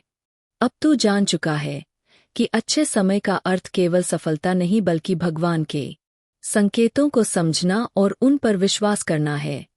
यही सच्चा आशीर्वाद है, और जब तू इस आशीर्वाद को पहचान लेता है तब तू हर परिस्थिति में मुस्कुराना सीख जाता है। तू जानता है कि भगवान हर पल तेरे साथ है, चाहे हालात जैसे भी हो। यही सबसे बड़ा संकेत है कि अब तेरा समय प्रारंभ हो चुका है। जब तू अच्छे समय के संकेतों को पहचानने लगता है तब तेरा दृष्टिकोण पूरी तरह बदल जाता है, और तू जीवन की हर घटना को डर या शिकायत से नहीं बल्कि सीख और अवसर की दृष्टि से देखने लगता है।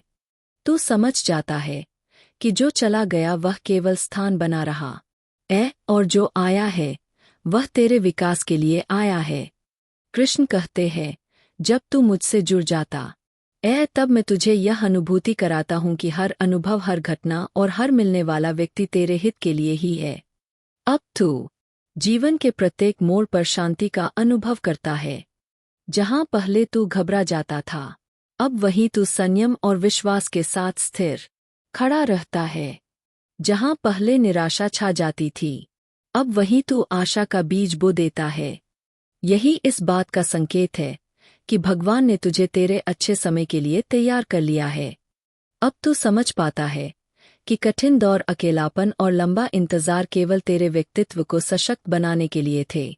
और जब तू भीतर से तैयार हो जाता है, तब भगवान अपने आशीर्वाद भेजते हैं और तू उनके इशारों को पहचानने लगता है। अच्छे समय का एक और संकेत यह है कि अचानक तुझे जीवन में संतुलन और प्रसन्नता का अनुभव होने लगता है। तू अब छोटी छोटी बातों में भी खुशी खोज लेता है।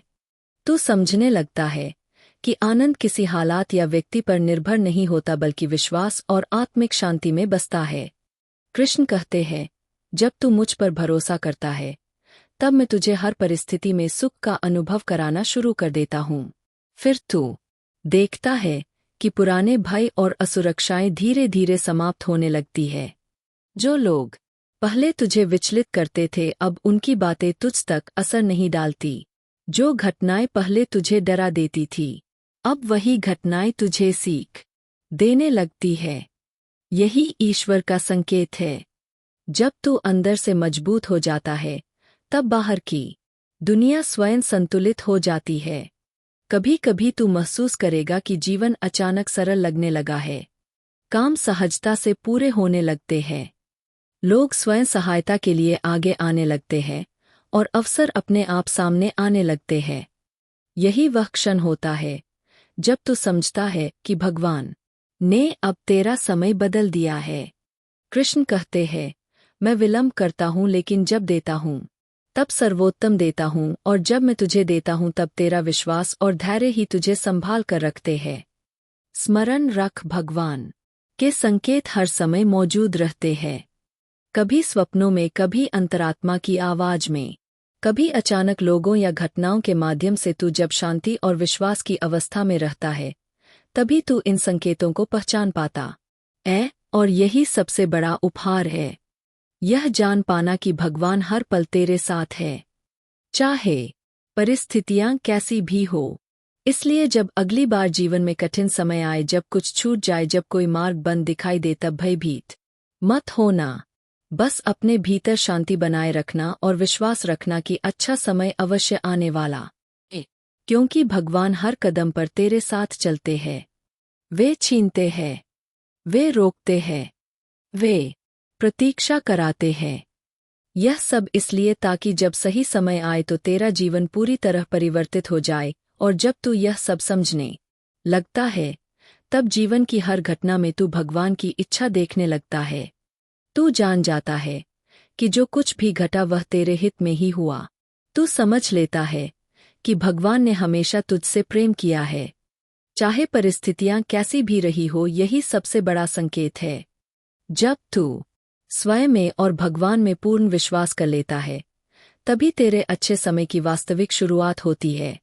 जीवन में कई बार हमें लगता है कि हम अकेले पड़ गए हैं, चारों ओर अंधकार है और आगे का रास्ता दिखाई नहीं दे रहा। जब परिवार, मित्र या समाज से सहयोग नहीं मिलता, तब मन में भय और असुरक्षा जन्म लेने लगती है। लेकिन यदि हम यह समझ ले कि हर क्षण और हर परिस्थिति में कृष्ण हमारे साथ है, तो भय और निराशा स्वयं समाप्त हो जाती है। यही विश्वास मनुष्य को हर कठिन समय में संभाले रखता है। कृष्ण कहते हैं, मैं हर कदम तुम्हारे साथ हूँ। इसका अर्थ केवल बाहरी या शारीरिक साथ नहीं है। इसका अर्थ यह है कि चाहे हालात जैसे भी हो, चाहे तुम्हारे चारों ओर कितने भी तूफान क्यों ना हो, मैं तुम्हारे मन, आत्मा और विश्वास में सदा उपस्थित हूँ। जब तुम मुझ पर भरोसा करोगे, तब तुम्हें शक्ति और साहस की प्राप्ति होगी। धैर्य और विश्वास के बिना जीवन अधूरा रह जाता है। कई बार मनुष्य अपने प्रयासों के बावजूद सफलता प्राप्त नहीं कर पाता और सोचता है कि भगवान ने उसे अनदेखा कर दिया है। पर सत्य यह है कि भगवान हर कदम पर उसे देख रहे होते हैं।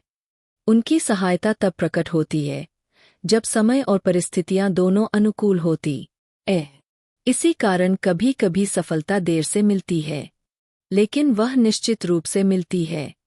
गीता में भी यही संदेश दिया गया है कि कर्म करते रहो और फल की चिंता छोड़ दो।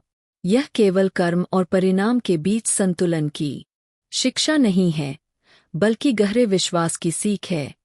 जब मनुष्य पूरे मन से प्रयास करता है और ईश्वर पर भरोसा रखता है, तब हर कदम में सफलता की संभावना जन्म लेती है, और वही भरोसा उसे यह एहसास कराता है कि मैं हर कदम तुम्हारे साथ हूँ। महाभारत के युद्ध में अर्जुन का उदाहरण स्मरण करो। वह अपने ही संबंधियों और गुरुओं के सामने खड़ा था। उसका चित्त डगमगा गया और उसने कहा कि युद्ध करना उचित नहीं है। तब कृष्ण ने उसे आश्वासन दिया, अर्जुन धैर्य रखो, मैं हर क्षण तुम्हारे साथ हूँ। यही वचन अर्जुन को फिर से खड़ा करने वाला बना। उसी प्रकार आज भी प्रत्येक भक्त को कठिन परिस्थितियों में यही भरोसा मिलता है कि कृष्ण उसके साथ खड़े हैं। जीवन की परीक्षाएं हमें परखती है। जब हम अकेले पड़ जाते हैं और जब ऐसा लगता है कि सब कुछ छीन गया है, तब यह परीक्षा होती है कि हमारा विश्वास कितना मजबूत है। उस समय वही व्यक्ति स्थिर रह पाता है जो ईश्वर पर अटूट भरोसा करता है, और यही भरोसा उसे हर कदम पर विजय दिलाता है। धैर्य, साहस और विश्वास, यह तीनों गुण कृष्ण की उपस्थिति से उत्पन्न होते हैं। जब मनुष्य इन गुणों को अपने जीवन में उतार लेता है, तब उसे हर कठिनाई में शक्ति मिलती है। जैसे गहरी जड़ों वाला वृक्ष तेज तूफान में भी अडिग खड़ा रहता है, वैसे ही ईश्वर में विश्वास रखने वाला व्यक्ति हर संकट में स्थिर रहता है। कभी विचार करो, जब गजेंद्र मगरमच्छ के बंधन में फंसा था, तब उसने ईश्वर को पुकारा। उसकी पुकार सुनकर भगवान तत्काल प्रकट हुए और उसकी रक्षा की। वह प्रार्थना और विश्वास ही गजेंद्र की वास्तविक शक्ति थी। उसी प्रकार प्रत्येक मनुष्य की शक्ति उसके विश्वास और भगवान की उपस्थिति की समझ में निहित होती है। जीवन में धैर्य, संयम और विश्वास का होना अत्यंत आवश्यक है। अधीर व्यक्ति छोटी सी बाधा से टूट जाता है, जबकि धैर्यवान व्यक्ति हर कठिनाई से सीख लेकर और अधिक सशक्त बनता है। यही कारण है कि कृष्ण हर कदम अपने भक्त के साथ खड़े रहते हैं। इसलिए जब भी जीवन कठिन प्रतीत हो, जब हर मार्ग बंद दिखाई दे, जब मन टूटने लगे, तब केवल इतना स्मरण रखना कि मैं हर कदम तुम्हारे साथ हूँ। यही वचन तुम्हें संभालेगा, यही वचन तुम्हें बल देगा, यही वचन तुम्हें अंधकार से प्रकाश की ओर ले जाएगा। जब मनुष्य जीवन के अंधकार में स्वयं को खोया हुआ अनुभव करता है, जब उसे लगता है कि चारों ओर असफलता और अकेलापन ही है, तब यही वचन उसके भीतर नई ऊर्जा और साहस का संचार करता है। जीवन में कठिनाइयां, समस्याएं और असफलताएं आती ही है। कई बार लगता है कि हमने पूरा प्रयास किया पर परिणाम नहीं मिला। कई बार उम्मीदें टूट जाती है और सपने अधूरे रह जाते हैं। ऐसे समय में मनुष्य स्वयं से प्रश्न करता है कि ऐसा क्यों हुआ? मैं अकेला क्यों हूँ?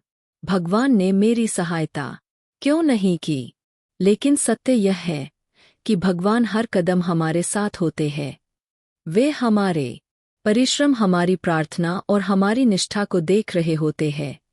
कृष्ण कहते हैं, मैं हर कदम तुम्हारे साथ हूँ। इसका अर्थ यह नहीं कि कठिनाइयां नहीं आएंगी। इसका अर्थ यह है कि चाहे कितनी भी कठिन परिस्थिति क्यों ना हो, मैं तुम्हारे भीतर और तुम्हारे चारों ओर उपस्थित रहूंगा।